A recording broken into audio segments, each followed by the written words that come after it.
சற்று முன் கைதுக்கு பயந்து திமுகவில் இணைந்த அதிமுகவின் முக்கிய புள்ளியான வைத்தியலிங்கம் அதிர்ச்சியில் ஓபிஎஸ். குறிப்பாக அதிமுக இரண்டாக பிளவுபட்ட போது ஓபிஎஸ்க்கு பக்கபலமாக இருந்தவர்களில் ஒருவர்தான் வைத்தியலிங்கம்.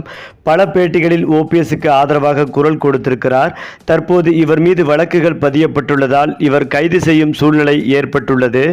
அதாவது பெருங்களத்தூரில் 1453 வீடுகள் கட்ட சிஎம்டிஏ அனுமதி வழங்க ஸ்ரீராம் ப்ராப்பர்ட்டிஸ் நிறுவனத்தின் மூலம் 36 கோடி கிராப் விற்பனையாளர்கள் மூலம் அதிமுக மாஜி அமைச்சர் வைத்தியலிங்கம் 28 கோடி தனது மகன் நடத்தும் நிறுவனம் மூலம் லஞ்சம் பெற்றது தொடர்பாக கூடுதல் ஆதாரங்களை லஞ்ச ஒழிப்புத்துறைக்கு அமலாக்கத்துறை சார்பில் அளிக்கப்பட்டுள்ளது. அந்த வகையில் மீண்டும் இந்த வழக்கு சூடு பிடித்துள்ளது. தஞ்சை மாவட்டம் ஒரத்தநாடு தெலுங்கன்குடிக்காடு கிராமத்தைச் சேர்ந்தவர்தான் வைத்தியலிங்கம். இவர் ஒரத்தநாடு தொகுதியில் அதிமுக சார்பில் போட்டியிட்டு 3 முறை எம்எல்ஏவாக உள்ளார். கடந்த 2011 2016 ஆண்டு அதிமுக ஆட்சி காலத்தில் வீட்டு வசதித்துறை, நகர்ப்புற வளர்ச்சி மற்றும் கூடுதலாக விவசாயத்துறை அமைச்சராக வைத்தியலிங்கம் இருந்தார் என்பதும் குறிப்பிடத்தக்கது. அப்போது சென்னை அருகே பெருங்களத்தூர் பகுதியில் ஸ்ரீராம் ப்ராப்பர்ட்டிஸ் நிறுவனம் 57.94 ஏக்கரில் 1453 வீடுகள் கட்ட முடிவு செய்தது. இதற்காக வீட்டு வசதி மற்றும் நகர்ப்புற வளர்ச்சித்துறை அமைச்சராக இருந்த வைத்தியலிங்கம் சட்டவிரோதமாக அனுமதி வழங்கினார்.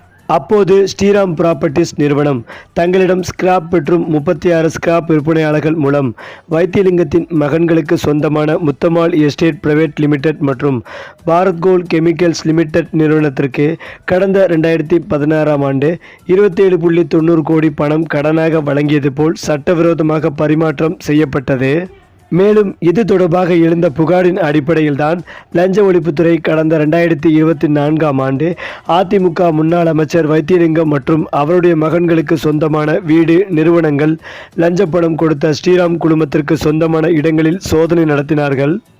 அந்த சோதனையில் 27.90 கோடி லஞ்சப்பணம் பெற்றது தொடர்பாக முக்கிய ஆவணங்கள் சிக்கியது. அதே நேரம் சட்டவிரோத பண பரிமாற்றம் சட்டத்தின் கீழ் அமலாக்கத்துறை, லஞ்ச ஒழிப்புத்துறை முதல் தகவல் அறிக்கையின்படி விசாரணை நடத்தினார்கள். அந்த விசாரணையில் 36 ஸ்கிராப் விற்பனையாளர்கள் வைத்தியலிங்கம் மகன்கள் நடத்தும் முத்தம்மாள் எஸ்டேட் பிரைவேட் லிமிடெட் மற்றும் பாரத் கோல்ட் கெமிக்கல்ஸ் லிமிடெட் நிறுவனத்திற்கு நிலங்கள் வாங்க முன்பணமாக கொடுத்தது தெரிய வந்தது.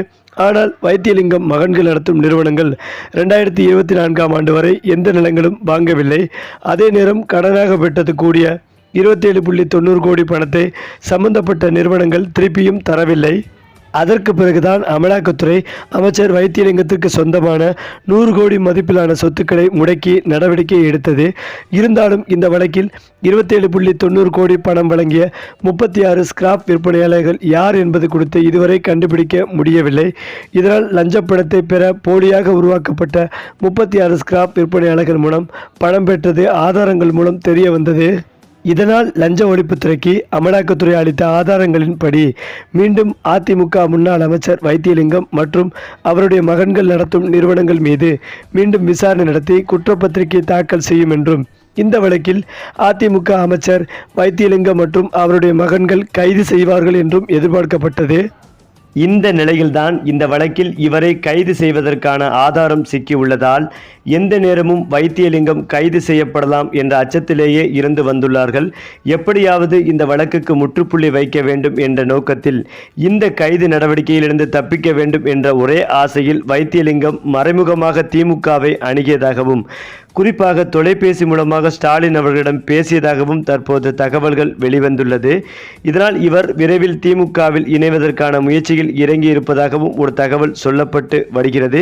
இந்த தகவல் அதிமுக தலைமையான எடப்பாடி அவர்களையும் ஓபிஎஸ் அவர்களையும் அதிர்ச்சி அடைய வைத்து வருகிறது.